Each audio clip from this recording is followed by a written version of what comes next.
Euromaxx Highlights. And here's your host, Karin Helmstedt. Hi there, and a warm welcome to our Highlights edition, coming at you this time with the following top stories. Extreme dreams, French athletes striving to do the impossible. You've got mail, corporate Christmas greetings in your letterbox. And next generation selfie, mini 3D printed models may be the portraits of the future. Tancred Mellet and his friends grew up in the French Alps, and so it's maybe no surprise that they have no problem whatsoever with things like extreme heights. But the pioneer of highlining/artist is always striving to take things higher. And now he and his troupe are combining extreme sports with music, dance, and even acrobatics. And their new film pushes any concept of limits almost beyond belief. Welcome to the greatest show on earth! Franchi's Flying Circus is about to begin. Clowns and acrobats perform risky moves in unconventional terrain. Musicians express their creativity in Freefall.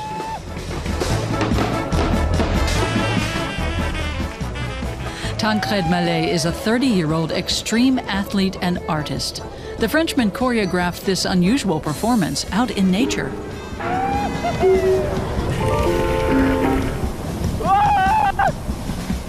I think you can mix poetry, artistic world, and extreme sports. The way you see it now is sometimes it's a bit too or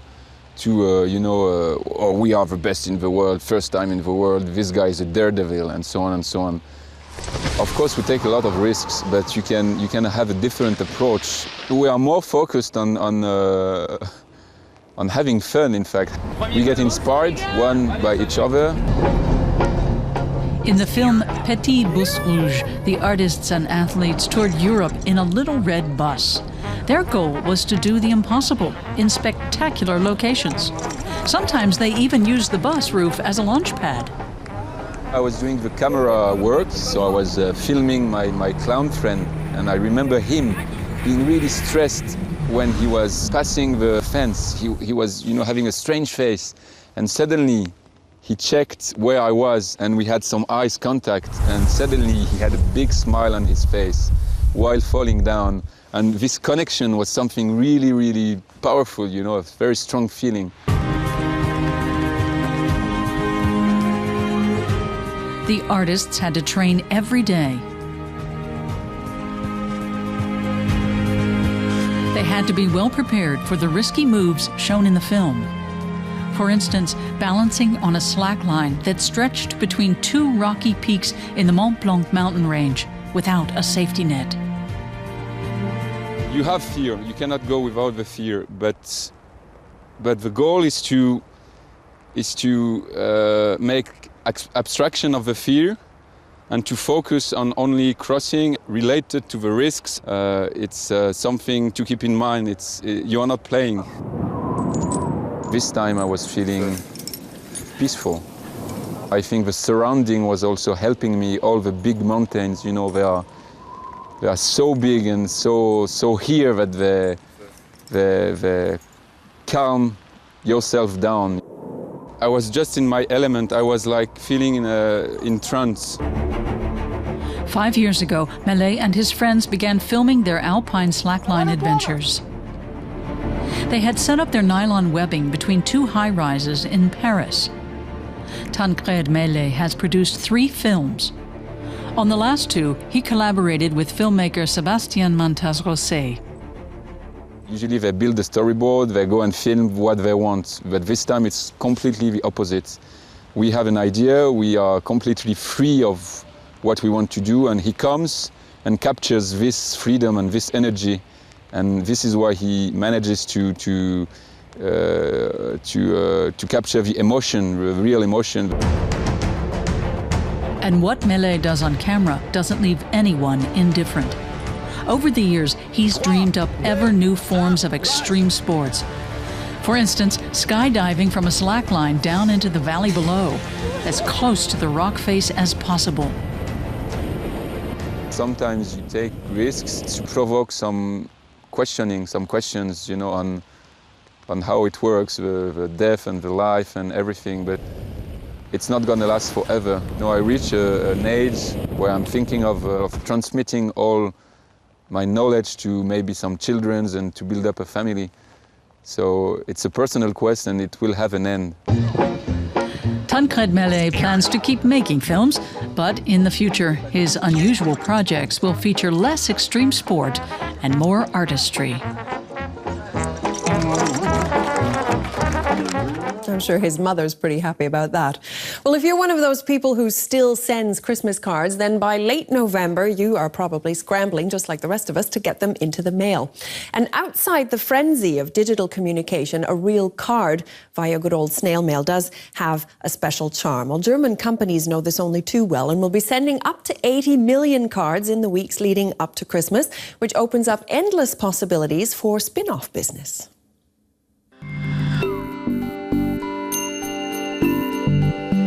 They can be funny, pop-up, directional, hairy, or shed new light on everyday things. They're Christmas cards.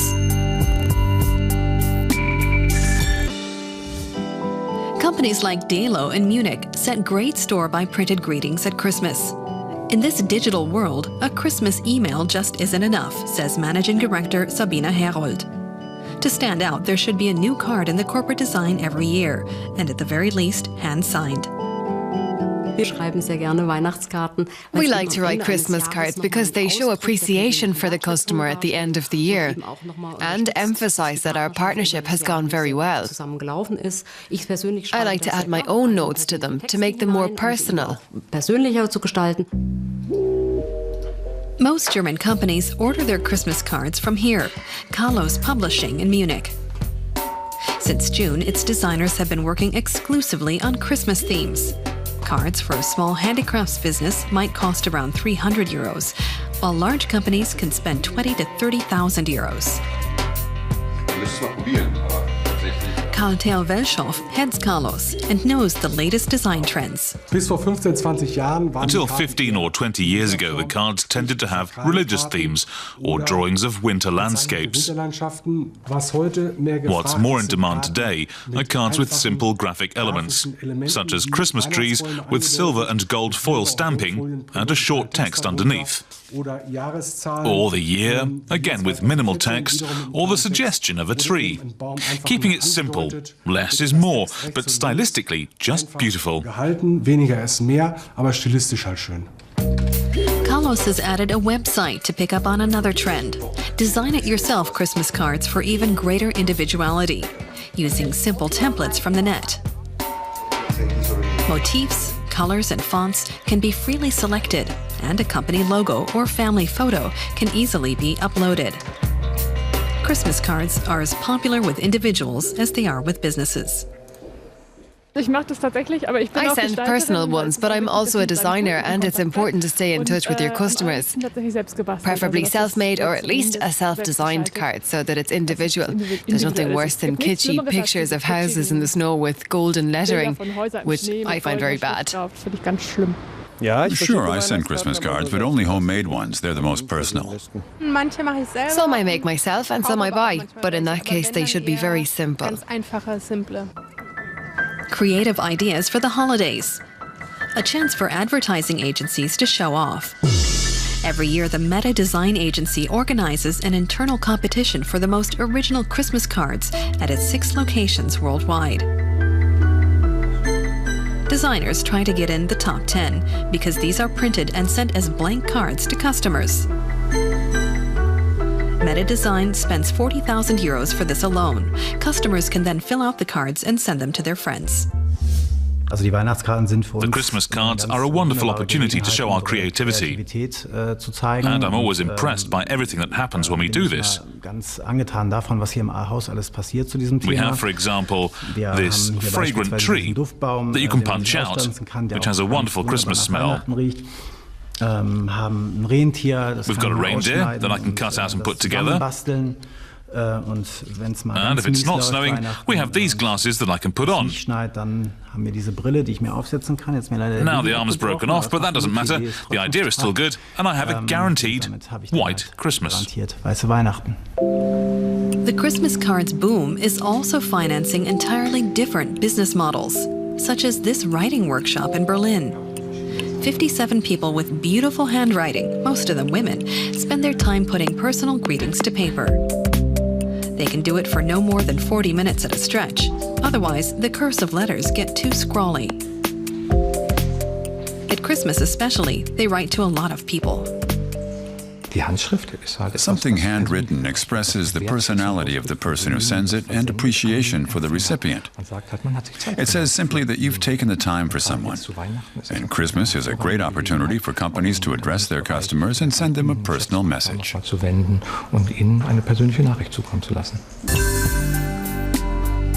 A personal Christmas card in our digital age of mass emails and text messages. It's something special. Well, it was heralded as a revolution for manufacturing 3D printing technology. And it certainly has changed the way that people go about creating exciting new designs, be they shoes or automobile parts or even musical instruments. Well, one Berlin startup set out to integrate the idea with classic photography, and now they add a good dose of plaster powder and paint to make your very own twin. And so we sent my German colleague Christina Stautz to try out the process. The figures are from 15 to 35 centimeters tall, cost from 225 to about 1,300 euros, and capture every detail. Creases in the sitter's jeans, glasses, and even their striped mufflers. Timo Schädel worked on developing this imaging technique for a full year.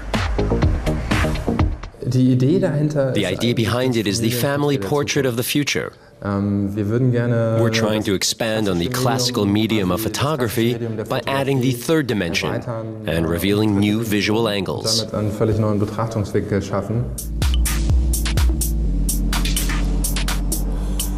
Adman Timo Schädel and his business partner Christina Neurohr tested a range of printing procedures before they achieved miniature figures of this quality. Once they had, in June of this year, they started their own company called Twinkind.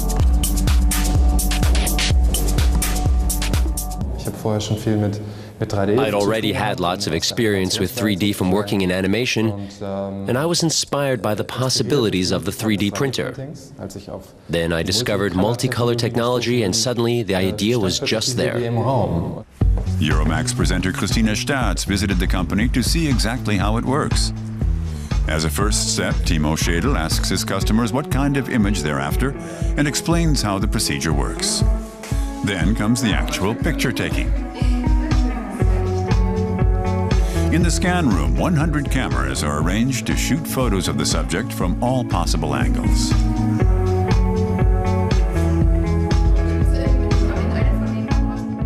It doesn't matter what camera you look into, but we'd recommend you keep your eyes at this level so they'll be pictured wide open. In a fraction of a second, all the cameras shoot one photo each.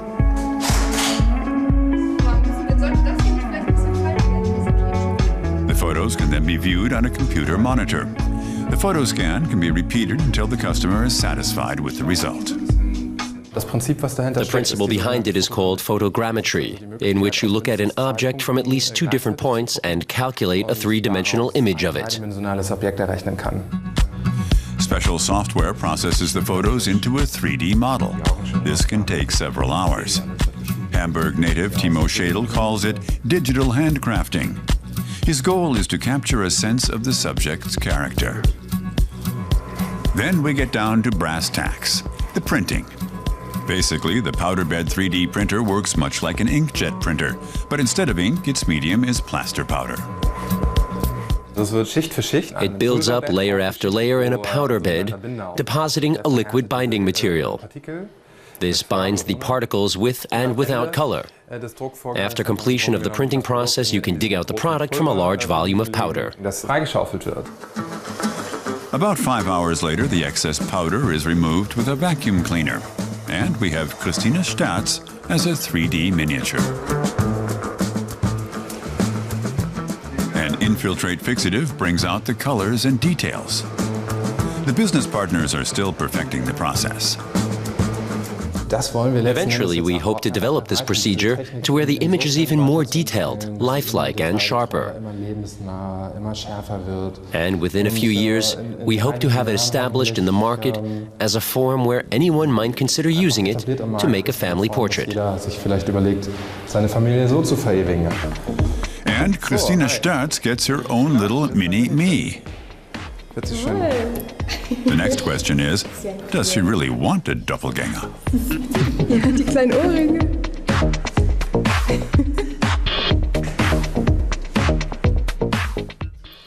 Well, the digital age has long since left the music industry lying on its ear, and most teenagers today wouldn't even dream of purchasing something as old-fashioned as a CD.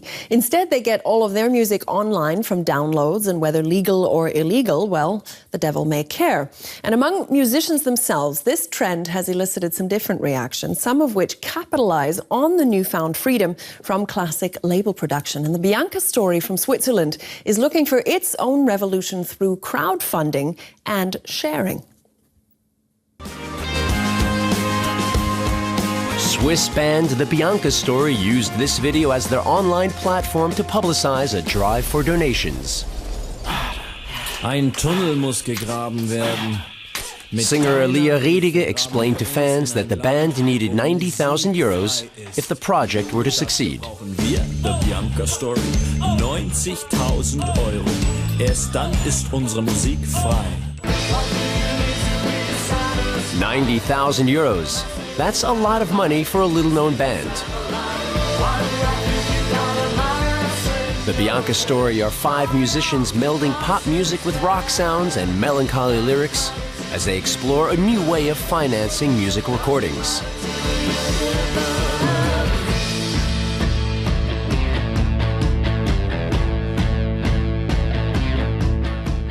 We had our crowdfunding campaign, My Buddy, in May 2013 because we wanted to release our new album.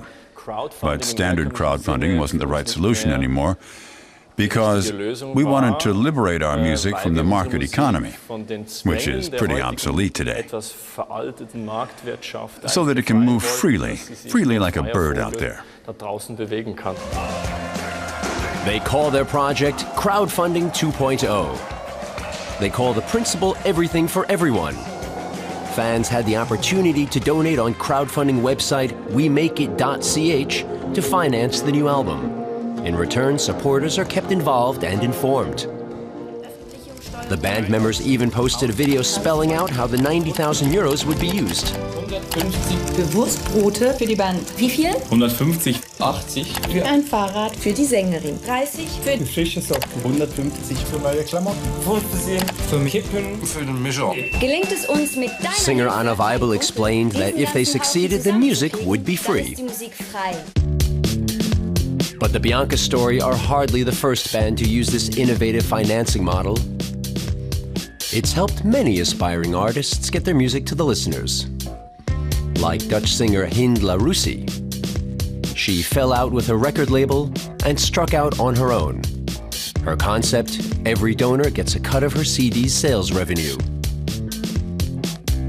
Video game developers have also discovered the opportunities of crowdfunding. Startup companies try to find investors through crowdfunding sites like seedmatch.de. Even the Bianca Story's record label head likes this kind of financing. That's although he doesn't make a cent off the band's album after its release. Die ganze Musikindustrie, die hängt tatsächlich noch ein bisschen. Well, the whole music industry really is living in the past. It mourns the good old days of flowing milk and honey when CDs sold like hotcakes. It ignores many realities of the industry today, and I think a cool new reality is the band's enhanced autonomy through digital technology. And crowdfunding is part of that reality. Und dazu gehört natürlich auch sowas wie Crowdfunding. The Bianca Story isn't just gifting its CD to everyone. Depending on how much they contribute, donors also get something back. Like a private drum lesson from the percussionist. When time was up, the band had amassed 91,662 euros. More than they needed. It's amazing. Online, we've met people who've helped us with the idea and who got to know about us through the campaign. And well, they're our audience too. So it's just great. It's grandios. It's not like you, oh, Glück is a nasty lover. Their album Digger has been released, and its 12 songs are available for downloading, free of charge. Where she cuts a bite and then goes right for another try. Glück macht einsam.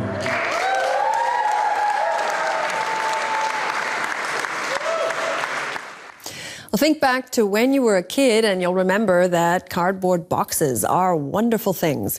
You can dress them up as a hut or a vehicle, paint them, cut them into pieces, or use them to build any number of different gadgets, and the possibilities are indeed endless. Well, Bartek Elsner is an urban artist right here in Berlin who trained as a graphic designer, but ever since he rediscovered cardboard, he's been thinking outside that box. Whether it's a television,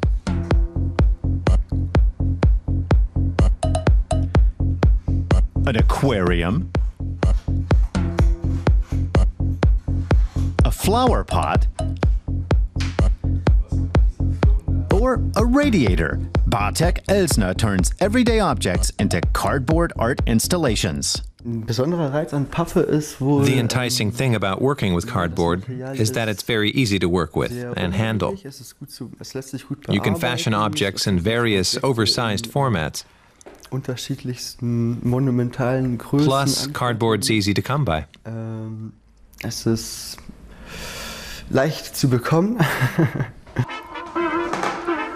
Elsner is a graphic designer from Berlin. 3 years ago, he developed a special interest in brown cardboard boxes.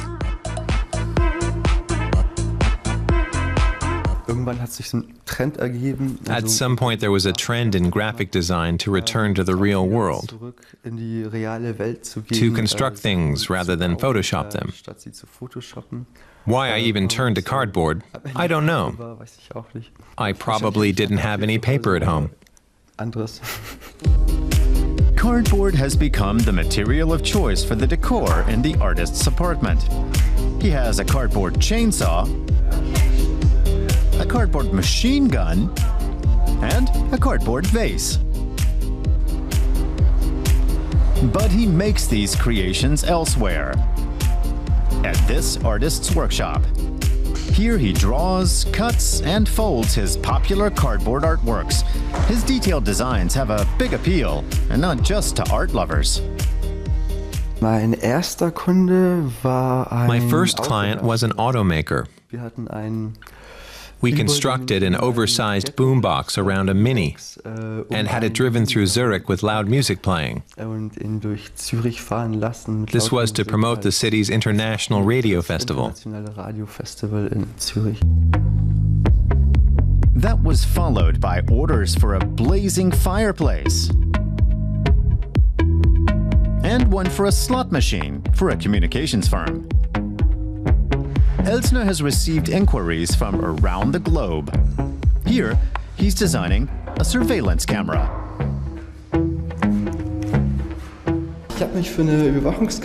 I chose a security camera because it's a classic image in street art,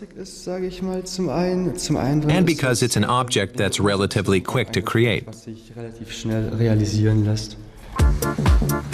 Naturally, it's Elsner's own creation, so he has no blueprints or instructions to follow. After 2 hours' work, the camera housing is finished. 3 hours later, the details are done too. Now he just has to decide how to present his art. Whenever possible, Bartek Elsner likes to exhibit his work in public spaces. Passers-by seem to approve. Is it a proper camera? Where's the real camera? Wow. Yeah, it's really good. Super, but cameras? Uh-oh. Yeah, it's cool. It's reachable. Well done. We thought it was real. It's funny because there's already so much paper hanging around here. So Bartek Elsner's cardboard creations will continue to grace the streets of the German capital, at least until it starts to rain. Well, that's all for this edition of our Euromaxx highlights. So until we meet again, all the best from us here in Berlin. Tschüss and bye-bye.